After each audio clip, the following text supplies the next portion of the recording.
Stock இதை பற்றி கொஞ்சம் சொல்லுங்க ப்ரோ அப்படின்ட்டு காலையில் நம்ம நண்பர் ஒருத்தர் வந்து கொஞ்சம் டவுட் கேட்டார். கண்டிப்பாக அந்த வாரத்துக்கு முன்னாடி அப்டேட் பண்ணிடுறோம் ப்ரோ அப்படின்னு சொல்லியிருந்தோம். பட் எனக்கு ஆக்சுவலாக வேறு வீடியோ அப்லோட் பண்ண வேண்டியது இருந்துச்சு. பட் ஒரு ப்ரிஃபரன்ஸை கொடுத்து ஒருத்தருக்காக அந்த வீடியோ அப்படின்னு கேட்டிங்கன்னா அட்லீஸ்ட் ஒருத்தராக பயனடையார்ல அப்படின்னு சொல்லிட்டு இந்த வீடியோவை ஸ்டார்ட் பண்ணிடுறோம்.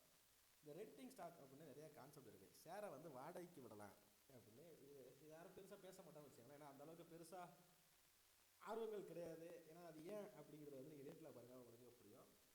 இது வந்து இதுக்கு முன்னாடி எஸ்எல்பிஎம், அதாவது securities lending and borrowing mechanism அப்படிங்கிற கான்செப்ட் இருந்துச்சு. இது எதுக்கு யூஸ் பண்ணுவாங்க அப்படின்னா பேசிக்காக இந்த ஷார்ட் செல்லிங் பண்ணுறாங்க இல்லையா, இந்த கான்செப்ட்டுக்காக இதுக்கு முன்னாடி ஒரு காலத்தில் யூஸ் பண்ணப்பட்டுச்சு. இதெல்லாம் நான் இதுக்கு முன்னாடி யூஸ் பண்ணது தான். பட் நம்ம இப்போ வந்து டிஜிட்டலைஸாக ஆனதுக்கப்புறம் அண்ட் அது இல்லாமல் நிறைய எல்லாருமே ஆப்ஷன் ட்ரேடிங்கை பற்றி தெரிஞ்சதுனால அந்த அளவுக்கு பெருசாக யூஸ் பண்ணலாம் வச்சுக்கோமே. ஒரு நார்மலாக எடுத்துக்கங்க சரியா. இது என்ன அப்படின்னா ஒரு லாங் டர்மாக வந்து ஒரு ஸ்டாக்கை வந்து வாங்கி வைக்கிறீங்க. ஒரு எக்ஸாம்பிளுக்கு வந்து ரிலையன்ஸோ இல்லை HDFC பேங்க் ஏதோ ஒரு ஸ்டாக்கை வந்து லாங் டர்மாக நான் வந்து ஃபியூச்சர் சேவிங்ஸ்க்காக இல்லை ஐடிசி எடுத்துக்கோமே. ஐடிசி வந்து ஒரு 400 ரூபா இருக்குது. நான் வந்து அடுத்த ஒரு 20 வருஷம் 30 வருஷம் என் பசங்க படிப்புக்காக இல்லை வந்து கல்யாணத்துக்காக இந்த மாதிரி விஷயத்துக்காக நான் வாங்கி வைக்கிறேன் அப்படின்னு வச்சுக்கோங்க. அது வந்து டிமார்ட்டில் சும்மாவே தான் இருக்க போகுது கரெக்டாக. ஆனால் ஏதோ ஒரு இடத்துல மார்க்கெட் வந்து நெகட்டிவ் நியூஸோ இல்லை வந்து நெகட்டிவ் ரிசல்ட்டோ இல்லை பேட் இம்பாக்டோ ஏன் ஐடிசி சொன்னேன் அப்படின்னா வேறு காரணங்கள் கிடையாது. ரீசெண்டாக டேக்ஸ் இம்ப்ளிமெண்ட் பண்ணாங்க. இந்த மாதிரி சமயத்தில் வந்து நெகட்டிவ் நியூஸ் வர பட்சத்தில் ஆட்டோமேட்டிக்காக அது செல் ஆகும் அப்படிங்கிறது வந்து ப்ரெடிக்ட் பண்ணப்படுது கரெக்டாக. இந்த மாதிரி டைமில் என்ன பண்ணுவாங்க அப்படின்னா அந்த ஹெட்ஜ் ஃபண்ட் மேனேஜர்ஸ் வந்து என்ன பண்ணுவாங்கன்னா அவங்களோட நேக்கட் பொசிஷன் எடுக்க முடியாது கரெக்டாக. ஹெட்ஜ் ஃபண்ட் மேனேஜர் கிடையாது, மியூச்சுவல் ஃபண்டு லைக் ட்ரேடர்ஸ் யாராக இருந்தாலும் சரி அவங்களால சம் இன்ஸ்டியூஷனால நேக்கட் பொசிஷன்ஸ் எடுக்க முடியாது அப்படிங்கிற ஒரு கான்செப்ட் இருக்குது. அப்போ என்ன பண்ணுவாங்க, அந்த ஷேர்ஸை வந்து ஒரு ஆள்கிட்ட இருந்து பாரோ பண்ணிப்பாங்க, அதாவது உங்கள்கிட்ட இருந்து வாங்கிப்பாங்க. இந்த வாங்குறதுக்கு வந்து நான் இவ்வளோ பர்டிகுலர் ரெண்ட் வந்து உங்களுக்கு கொடுத்துறேன்ப்பா, ஏன்னா வந்து நான் அந்த ஷேரை வச்சிருந்தா தான் என்னை வந்து அதை ஸ்டார்ட் பண்ண முடியும் அப்படின்னு ஒரு கான்செப்ட் இருக்குது. இது வந்து பெரிய கான்செப்டாக போகும். பட் உங்களுக்கு புரியணும் அப்படிங்கிற ஒரு காரணத்தில் சொல்லியிருந்தேன்னு வச்சுக்கோங்க. ஸோ உங்கள்கிட்ட இருந்து ஒரு ஷேரை பாரோ பண்ணியிருப்பாங்க. அந்த ஷேரை பாரோ பண்ணதுலேருந்து உங்களுக்கு வந்து டிவிடெண்ட் கிடைக்கும். அந்த டிவிடெண்ட் பெனிஃபிட்லாம் உங்களுக்கு கிடைச்சிடும். அவங்க ஜஸ்ட் உங்கள்கிட்ட இருந்து பாரோ தான் பண்ணியிருப்பாங்க. அந்த பாரோ பண்ணதுக்கு ஒரு மாதத்துக்கு இவ்வளோ வந்து நான் உங்களுக்கு வந்து வாடகை மாதிரி கொடுத்துட்றேன், அப்படி இல்லை அப்படின்னா வருஷத்துக்கு இவ்வளோ கொடுத்துட்றேன் அப்படின்னு ஒரு கான்ட்ராக்ட் மாதிரி மேக் பண்ணிப்பாங்கன்னு வச்சுக்கோங்க. இதுதான் வந்து பேசிக்காக இந்த எஸ்எல்பிஎம்மோட கான்செப்ட். ஓகேவா, இந்த எஸ்எல்பிஎம்மோட கான்செப்ட் இதுதான். யார் வந்து ஷேர்ஸை பாரோ பண்ணுவாங்கன்னு கேட்டிங்கன்னா இந்த ஆர்பிட்ரேஜ் ட்ரேடர்ஸ். ஆர்பிட்ரேஜ் ட்ரேடருங்கிறது ஒன்றும் கிடையாது. இந்த ஈக்விட்டி ப்ரைஸுக்கும் ஃபியூச்சர் ப்ரைஸுக்கும் ஒரு டிஃப்ரென்ஸ் இருக்கும் கரெக்டாக. இந்த ஆர்பிட்ரேஜ் ட்ரேடிங்னு ஒரு பெரிய கான்செப்ட் இருக்குது. இப்போ என்எஸ்சியில் ஷேராக வாங்கிட்டு பேர் ட்ரேடிங் அப்படின்னு சொல்லுவாங்க. இந்த மாதிரி நிறைய கான்செப்ட் இருக்குது ட்ரேடிங்கில். பட் அதெல்லாம் உண்மையிலே பெருசாக தேவைப்படுமா அப்படின்னு கேட்டிங்கன்னா கம்மியான பணத்தில் ரீட்டெயிலராக ட்ரேட் பண்ணுறப்ப இதெல்லாம் நமக்கு தேவைப்படாது. ஏன்னா ஒரு க்ரோர்ஸ் கணக்கில் நீங்கள் வந்து ஒரு 500 crores ட்ரேட் பண்ணுறீங்க, இல்லை வந்து ஒரு 200 crores ட்ரேட் பண்ணுறீங்க அப்படிங்கிறது உங்களுக்கு தேவைப்படும். ஏன் பார்த்தீங்கன்னா இதில் இருக்கவங்களாம் பாருங்களேன், ஹை நெட்வொர்த் ட்ரேடர்ஸ் சரியா, arbitrage traders, high net worth traders, அதாவது ப்ராப்ரேட்டரி ட்ரேடிங் ஃபிர்ம்ஸ் சரியா, hedge funds and AFs, institutions doing hedging சரியா. இவங்க தான் வந்து இதை பேசிக்காக இதை பண்ணுவாங்க. ஏன்னா அவங்க தான் ஹை நெட்வொர்த்தில் பண்ணுவாங்க. அப்போ ஒரு 50,000 கேபிட்டல் வச்சுக்கிறேன், 5 லட்ச ரூபா கேபிட்டல் வச்சுருக்கேன், இதை பெருசாக தேவைப்படாது. ஏன்னு கேட்டிங்க அப்படின்னா இந்த கான்செப்ட் உங்களுக்கு சொல்லும் போது உங்களுக்கு புரியும் சரியா. ஏன் அவங்க ஷேர்ஸை வந்து நம்மகிட்ட இருந்து வாங்குறாங்க அப்படின்னு வச்சுக்கோம். இந்த நான் சொன்ன மாதிரி தான் இப்போ அதானி ஸ்டாக் வந்து வச்சுருக்கோம், இது வந்து ஃபாலோ ஆகுது அப்படின்னு முடிவு பண்ணுறோம். அப்போ அவங்க என்ன பண்ணுவாங்க அப்படின்னா அந்த ஷேர்ஸை வந்து பாரோ பண்ணிப்பாங்க. எது த்ரூ எஸ்எல்பி வழியாக. இந்த எஸ்எல்பி வந்து எக்ஸ்சேஞ்ச் அப்படிங்கிறது அண்டர் மானிட்டரில் தான் நடக்குது. இப்போ நீங்கள் வந்து ஒரு இடத்துல வந்து எனக்கு வந்து இந்த ஷேர் வந்து நான் ஒரு 1000 ஷேர் வச்சுருக்கேன், இந்த 1000 ஷேருக்கு வந்து எனக்கு ரெண்ட் இவ்வளோ கொடுங்க அப்படின்னு கேட்குறீங்க. ஆப்போசிட் உள்ள ஹெட்ஜ் ஃபண்ட் மேனேஜர் ஓகே நான் இவ்வளோ கொடுக்குறேன்னு அக்செப்ட் பண்ணிட்டாரு. எக்ஸ்சேஞ்ச் இந்த டிரான்சாக்ஷன் அப்ரூவ் பண்ணிடும், இது ஓகே ஆயிடும் சரியா. இதை வந்து என்ன பண்ணுவாங்க அப்படின்னா பேசிக்காக இந்த short selling, sell them in the market when the price fails சரி. அவங்க வந்து ஷார்ட்டாக இன்ட்ராடே பேசிஸில் செல் பண்ணிப்பாங்கன்னு வச்சுக்கோங்க, இல்லை ஆப்ஷனை வச்சு ஹெட்ஜ் பண்ணுறதுக்காக யூஸ் பண்ணிப்பாங்கன்னு வச்சுக்கோங்க.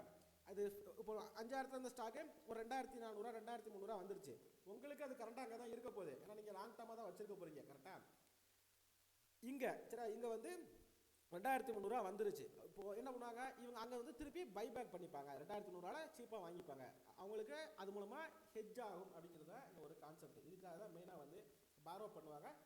உங்களுடைய கான்ட்ராக்ட் 1 மாதம் கழிச்சோ இல்லை 1 வருஷம் கழிச்சோ அது முடிஞ்சதுக்கப்புறம் உங்களுடைய ஷேரை உங்களுக்கு திருப்பி கொடுக்குறாங்க. இதில் வந்து என்ன அஃபெக்ட் ஆகும் அப்படின்னு கேட்டிங்கன்னா உங்களால் ஓட் அப்படிங்கிறது வந்து ஒன்றும் பண்ண முடியாது சரியா. என்ன ஓட்னா போர்ட் ஆஃப் மீட்டரை வந்து ரீசெண்டாக கூட ஒரு வைரலாக ஆச்சு ஒரு வீடியோ. ஒரே ஒரு ஷேர் வச்சுருக்க ஷேர் ஹோல்டர் வந்து கம்பெனியோட சிஇஓ வந்து கொஸ்டின் கேட்குறாரு அப்படின்ட்டு. அதெல்லாம் பாசிபிள் சரி, அதெல்லாம் பாசிபிள் தான்.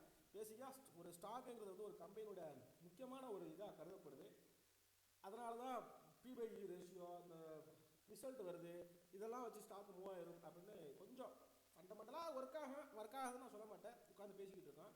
ஒரு எக்ஸாம்பிளோட பார்த்துரும். நீங்கள் வந்து ஒரு டாடா மோட்டர்ஸில் ஒரு 100 இது வந்து எக்ஸாம்பிள் தான், அனாலிசிஸ் கிடையாது அப்படிங்கிறத சொல்லிக்கிறேன். நான் செபி ரிஜிஸ்டர் அனாலிசிஸும் கிடையாது. ஒரு 100 ஷேர்ஸை வந்து வச்சுருக்கீங்க ஓகேவா. இப்போ இந்த ஸ்டாக் வேல்யூ வந்து 400 அப்படின்னு வச்சுக்கோம். அப்போ வந்து 40,000 நீங்கள் வந்து இன்வெஸ்ட் பண்ணி வச்சுருக்கீங்க. இதை வந்து நீங்கள் வந்து ஒரு ஹெட்ஜ் ஃபண்ட் மேனேஜருக்கு வந்து நீங்கள் கொடுக்குறீங்க. அவர் என்ன சொல்கிறாரு, உங்களுக்கு வந்து ₹2 பெர் ஷேருக்கு வந்து நான் வந்து வாடகையாக கொடுத்துறேன். ஓகே, ₹2 பெர் ஷேரை வந்து வாடகையாக கொடுத்துட்றேன் அப்படிங்கிறாரு. அப்போ அந்த ₹2 பெர் ஷேர்னா 100 ஷேருக்கு எனக்கு ₹200 அப்படிங்கிறது கிடைக்கும். அதாவது மாதத்துக்கு நான் சொல்கிறேன், மாதத்துக்கு போட்டிருக்க கணக்கு. அப்போ வருஷத்துக்கு அப்படிங்கிறது எவ்வளோ கிடைக்கும்? 12 மாதத்துக்கு எவ்வளோ கிடைக்கும்? ஒரு மாதத்துக்கு ₹200 அப்படின்னா 12 மாதத்துக்கு எவ்வளோ கிடைக்கும்? அது கிட்டத்தட்ட ஆல்மோஸ்ட் 6% ரிட்டர்ன்ஸ். என்னோட ஸ்டாக் அப்படி தான் இருக்க போது, அந்த வருஷத்தில் வர டிவிடெண்ட் எனக்கு தான் வரப்போகுது. ஓகேவா? அது போக சும்மா இருந்த ஸ்டாக்கை நான் கொடுத்ததுனால ஒரு 6% ரிட்டர்ன்ஸ் அப்படிங்கிற கால்குலேஷன் தான் இது. பட் இந்த 6%ல ஒரு சில இதெல்லாம் இருக்குது. என்ன இருக்குது அப்படின்னு கேட்டிங்க அப்படின்னா, புரோக்கரேஜ் அப்படின்னு ஒரு மிகப்பெரிய அஃபெக்ட் ஆகிற ஒரு விஷயம் இருக்குது. 15% 20% புரோக்கரேஜே போயிடும். நீங்கள் ₹200 உங்களுக்கு கிடைக்கி, ₹10 ₹20 உங்களுக்கு புரோக்கரேஜே போயிடும் வச்சுக்கோங்க. சரியா? ₹20 ₹25. இப்போ எக்ஸாம்பிளாக 0.02 0.03 போட்டாலும் அவ்வளோ வந்துடும். ஓகேவா? ஜிஎஸ்டி அப்படின்னு ஒரு கணக்கு இருக்குது இதுக்கு. சரியா? இது வந்து டேக்ஸ் அஃபெக்ட் ஆகும். பேசிக்காக அது வந்து இந்த டிவிடெண்ட் கால்குலேஷனில் அஃபெக்ட் ஆகாது. இது வந்து டாக்ஸேஷனோட உள்ளது தான். அது போக தனியாக ஜிஎஸ்டின்னு ஒன்று இருக்குது. அது இல்லாமல் டிபி சார்ஜஸ் அப்படின்னு உங்களுக்கு வந்து உங்கள் புரோக்கரில் பிடிப்பாங்க. இந்த இதுவுமே உங்களுக்கு வந்து அஃபெக்ட் ஆகும் அப்படிங்கிறத சொல்லிக்கிறேன். உங்களுக்கு அப்புறம் ₹40 புரோக்கரேஜ், ₹7 ஜிஎஸ்டி, ₹15 டிபி சார்ஜஸ், மொத்தமாக ₹137. ₹200 ₹137 தான் உங்களுக்கு கிடைக்கும். பட் இருந்தாலும் நல்ல லாபம் தானே ராகுல் அப்படின்னு நீங்கள் கேட்டிங்க அப்படின்னா, நான் ஒரு சிச்சுவேஷன் சொல்லியிருந்தேன். எந்த மாதிரி சமயத்தில் அவங்க பார்வை பண்ணுவாங்க அப்படிங்கிற சிச்சுவேஷன் சொல்லியிருந்தேன். அந்த மாதிரி சமயத்தில் அவங்க பார்வை பண்ணுறாங்க அப்படின்னா அது ஸ்டாக் ஃபாலோ ஆக போகுது அப்படிங்கிறது ஒரு இது பண்ணுது. பட் நம்மளாம் வந்து என்ன பண்ணுறோம், ஆப்ஷன் ட்ரேடிங்கில் வந்து இது பண்ணிடுறோம். அந்த கான்செப்ட்டுக்கு வருவோம். சரி, யார் வந்து இதை டிசைட் பண்ணுவா? நான் யாரெல்லாம் சொன்ன மாதிரி இப்போ நீங்கள் தான் டிசைட் பண்ண போகிறீங்க. நீங்கள் எவ்வளோ கொடுக்க போகிறீங்க, எவ்வளோ வேணும் அப்படிங்கிறத நீங்கள் தான் டிசைட் பண்ண போகிறீங்க. ஸோ எக்ஸ்சேஞ்ச் வந்து ரெண்டு பக்கம், அதாவது நீங்கள் இவ்வளோ வேணும்னு கேட்குறீங்க, அவரும் ஓகே சொல்லிட்டாரு. எக்ஸ்சேஞ்ச் வந்து இது மேட்ச் பண்ணோம், ஓகே ஆர்டர் ட்ரிகர் அப்படி ஆயிரும். ஓகேவா?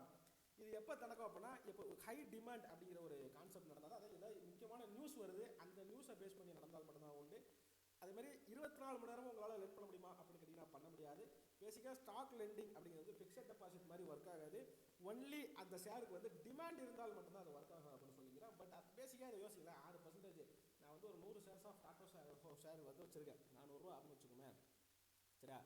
₹400 அப்படின்னு வச்சுக்கோமே, ₹40,000. இப்போ நான் என்ன பண்ணுறேன், இது ஃபால் ஆகுது அப்படின்னா ஒரு அனலைஸ் பண்ணுறேன். ஒரு ₹3000 டாட்டா ஷேரோட லாட் சைஸ் வந்து ஒரு 500ன்னு வச்சுக்கோம். சரியா? இப்போ நான் எக்ஸாம்பிள் தான் சொல்கிறேன், 500ன்னு வச்சுக்கோம். இப்போ ₹6 ₹5 இருக்கிற இதை வந்து ஒரு கொஞ்சம் ஒரு 50 பாயிண்ட் தள்ளி இருக்கிற அவுட் ஆஃப் த மணி ஒரு 350 புட்டு இல்லை 340 புட்டு அப்படிங்கிற ஒரு புட்டை வந்து எடுத்து வச்சுறேன். இப்போ இது வந்து 400லேருந்து 350 வரைக்கும் விழுந்துருச்சு. ஒரு எக்ஸாம்பிள் தான் சொல்கிறேன். 400லேருந்து 350 வரைக்கும் விழுந்துருச்சு. 50 பாயிண்ட் விழுந்துச்சு அப்படின்னா அட்லீஸ்ட் ஒரு ₹3 ₹4 கொடுக்கும். கரெக்டாக? ₹3 ₹4 உங்களுக்கு ப்ரீமியம் கொடுக்கும். அப்போ ₹4ங்கிறது ₹1500. கரெக்டாக? இந்த கால்குலேஷனை மேட்ச் பண்ணி பாருங்கள். அங்கே வந்து 100 ஷேருக்கு ₹50 ₹5000 விழுந்திருக்கும். பட் ₹1500 கவராக இருக்கும். இதைத்தான் வந்து ஹெட்ஜிங்னு சொல்கிறோம். இந்த ஹெட்ஜிங் பற்றின டீட்டெயிலான வீடியோ வேணும் அப்படின்னு கேட்டிங்க அப்படின்னா, கம்ப்ளீட்டாக நான் ஃபுல் டியூட்டோரியல் நம்ம ப்ரைஸ் ஆக்ஷன் ஒரு டியூட்டோரியல் போட்டால் இல்லையா, அந்த ஃபுல் டியூட்டோரியலே ஹெட்ஜிங் கண்டினியூஸாக கான்செப்டாக வந்து நம்ம அப்டேட் பண்ணுவோம் அப்படின்னு சொல்லி வீடியோ முடிச்சுக்கிறேன். மோஸ்ட் ஆஃப் உங்களுக்கு ரெண்டிங்னா என்ன, ரெண்டிங் எப்படி ஒர்க் ஆகுது, உண்மையில நமக்கு தேவைப்படாதா அப்படிங்கிற டீட்டெயிலாம் கிடச்சிருக்கும்னு நம்பி இந்த வீடியோ க்ளோஸ் பண்ணிக்கிறேன். Thank you so much. Have a great day, happy weekend.